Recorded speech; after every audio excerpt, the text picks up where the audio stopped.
Dear students, I am Dr. Kumar, Assistant Professor of Zoology, Government First Grade College, Shira. The topic of today's lecture is profile of insects, that is, the mouthparts of mosquito and mouthparts of housefly with reference to their feeding habits. So it belongs to the paper 4 of the insect vectors and diseases. The first is the mouthparts of the mosquito, that is both male and female mouthparts. Mouthparts of mosquito is of piercing and sucking type. The mouthparts of female mosquito are piercing and sucking type.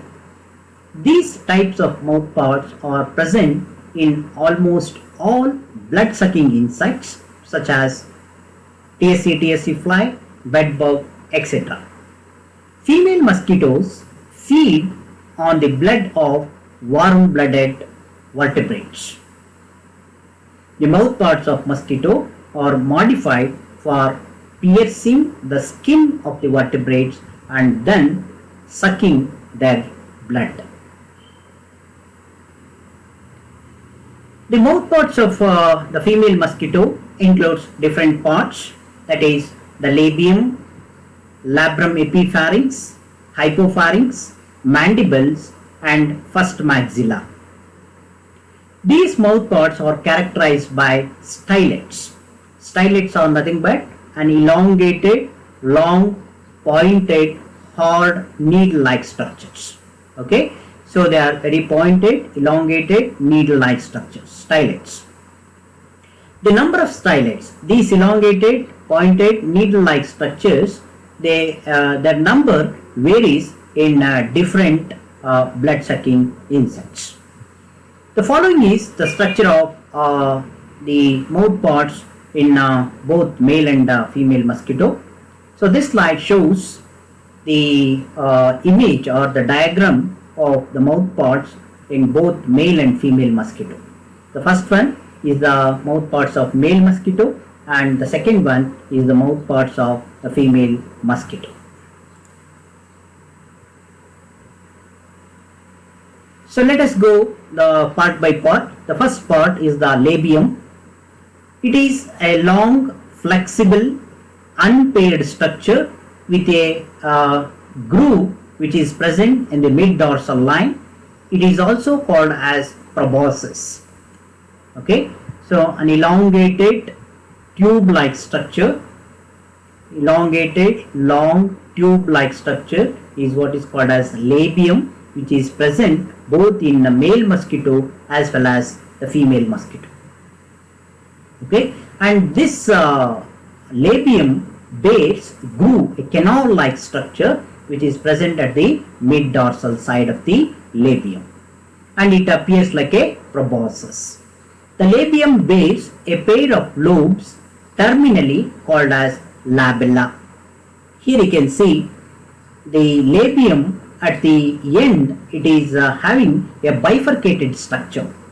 Okay, so two bifurcated structures, they are what is called as labella. Labella at the end of each labium, it is present in both male and female mosquito, where the labium at the terminal end, it bifurcates into two parts, what is called as labella. Right. So labella represents the reduced labial palps. All the other mouthparts like mandibles, first base of maxilla, galea and hypopharynx are enclosed in the groove of the labium. So all these structures like mandibles, maxilla, galea and hypopharynx, they are enclosed or embedded in the labium. In this labium, you can see all these structures like galea, mandibles, hypopharynx and first maxilla are usually enclosed in the labium. The next is the labrum epipharynx.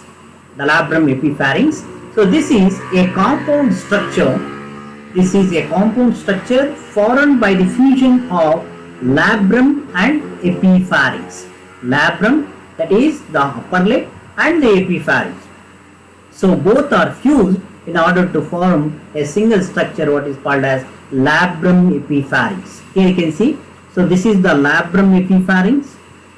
The labrum, the upper lip, and the epipharynx both are united in order to form a single structure called as labrum epipharynx. Labrum epipharynx. Okay. Now, so this labrum epipharynx is a stylet that has a ventral groove. Which forms the food canal with the hypopharynx. Okay. So this forms the food canal with the help of the hypopharynx. The next is hypopharynx. It is a long, flat, stylet structure that forms the food canal with the labrum epipharynx for sucking of the blood. Here you can see the hypopharynx. So it is always associated with the labium. So in order to form the food canal for sucking of the food.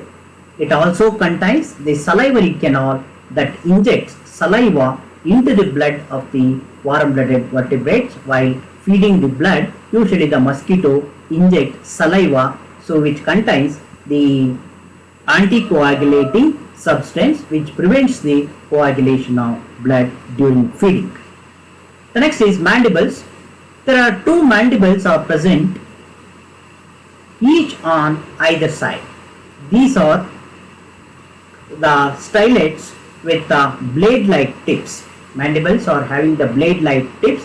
They are useful to make the wound or puncture the skin of the host in order to pierce.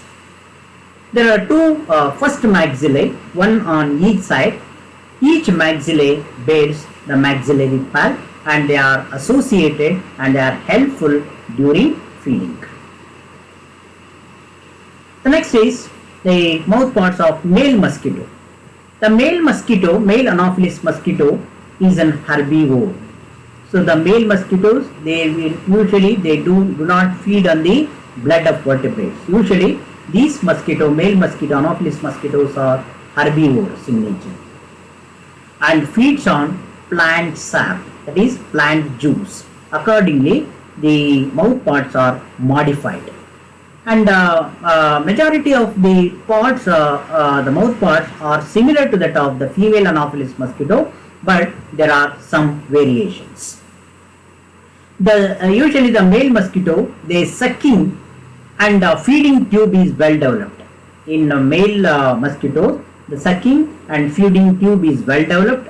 The maxillary palps are longer than the proboscis. Here you can see the maxillary palps on either side of the labium. These are the maxillary palp. So they are quite elongated when compared to the labium. Okay, and the last two segments of the maxillary palps, they are quite flat and club shaped. They are quite flat and two segments. The last two segments of the maxillary palp, they are quite elongated and they are club shaped. The piercing stylets are reduced. They are present, but their size is reduced. The mandibles are completely absent, whereas the mandibles are present in the female Anopheles mosquito. The hypopharynx is fused with the labium. So that is about the mouth parts of the male and female Anopheles mosquito. The next is the mouth parts of housefly. The mouth parts of housefly is of sponging type. Sponging means sucking type. Sucking type of mouth parts are present in housefly.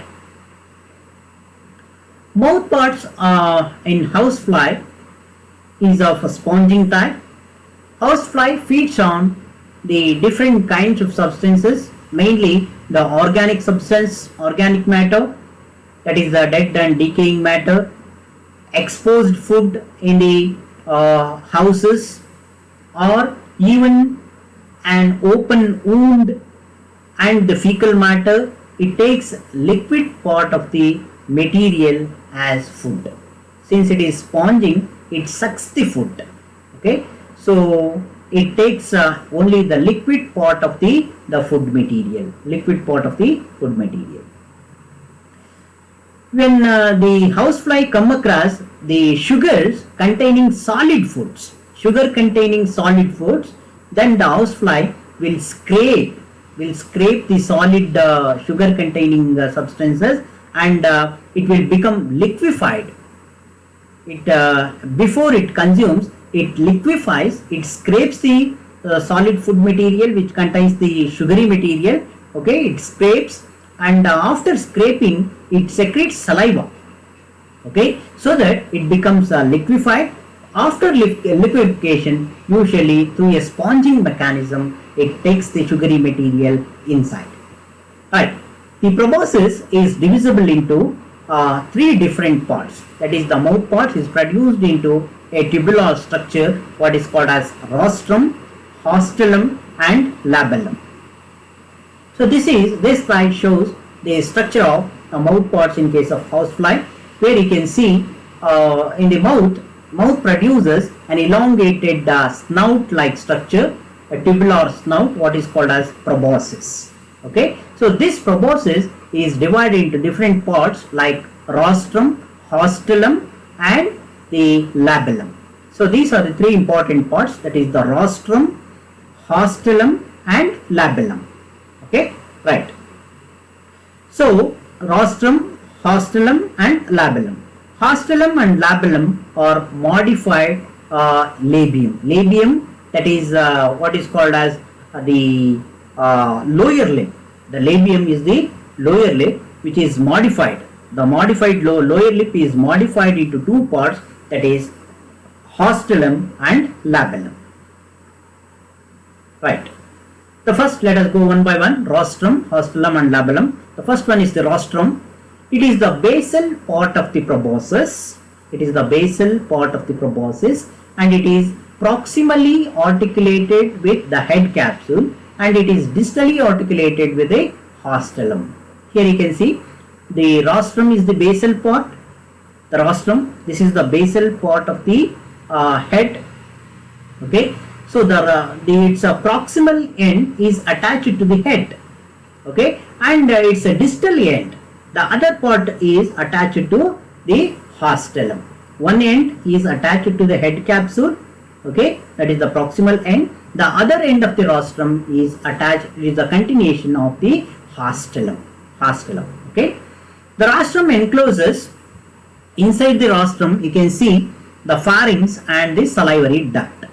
So inside the rostrum you can see this is the rostrum. Okay, in the rostrum you can see the salivary duct and also the pharynx is present, and the pharynx communicated with the food canal. The pharynx involved in the formation of a groove-like structure, what is called as food canal, through which the liquid food enters into the pharynx. And here in case of housefly, since the mouth parts are adapted to sponging type, mandibles are completely absent. Houseflies, they usually suck only the liquid food. The maxillae are represented by a pair of unjoined palps. The maxillae are represented by a pair of unjointed palps, so present on the rostrum, one on either side of the rostrum. So here you can see on either side of the rostrum unjointed maxillary palps. A pair of the maxillary palps are present, attached one on either side of the rostrum. Yes, the next is hastellum. It is the middle part of the proboscis. It bears median groove. So as I told you, so the pharynx involved in the pharynx is present inside the rostrum, and again the rostrum is the continuation of the hastellum. The middle part, it forms the middle part of the proboscis. It bears again the median groove, that is the food channel. A canal is present on the dorsal side. So in this groove, the hypopharynx containing the salivary canal. So hastellum encloses the hypopharynx, and this hypopharynx forms the salivary canal, the food channel. Okay, they are closely pressed against each other in order to form the food canal. So in the hastellum, you can see the formation of salivary duct, and the food channel is formed inside the hastellum. The next is labellum. Labellum, this is the terminal part of the proboscis, so which is formed of two lobes called as labella. Okay, it is the terminal part of the mouth part. So at the end you can see there are two bifurcated portions, what is called as labellum. Okay, so the terminal part of the proboscis, which is formed into two lobes called as labella. So a pre-oral opening present in between the two labella. In between the labella there is a small opening, which is what is called as pre-oral aperture. Labellum has a sense organs. Which are always having which can able to taste the food material and also smell the food materials. The labella bears many grooves supported by semicircular chitinous ring. The labellum, each labellum is made up of a semicircular chitinous ring. Here you can see, so a semicircular chitinous ring like structure. Okay, so this semicircular ring like structure appears like a trachea, the trachea, which is present as a part of respiratory system. So okay, they appear like a trachea, and so they are also known as pseudotrachea. And this with the help of pseudotrachea, the housefly can able to sponge the material, that is sucks the material, liquid food material into the food canal to the hastellum. From the hastellum it enters into the rostrum. From the rostrum again it enters into the pharynx and enters into the digestive canal. So this is all about the mouth parts of male and female mosquito and the mouth parts of housefly. Thank you.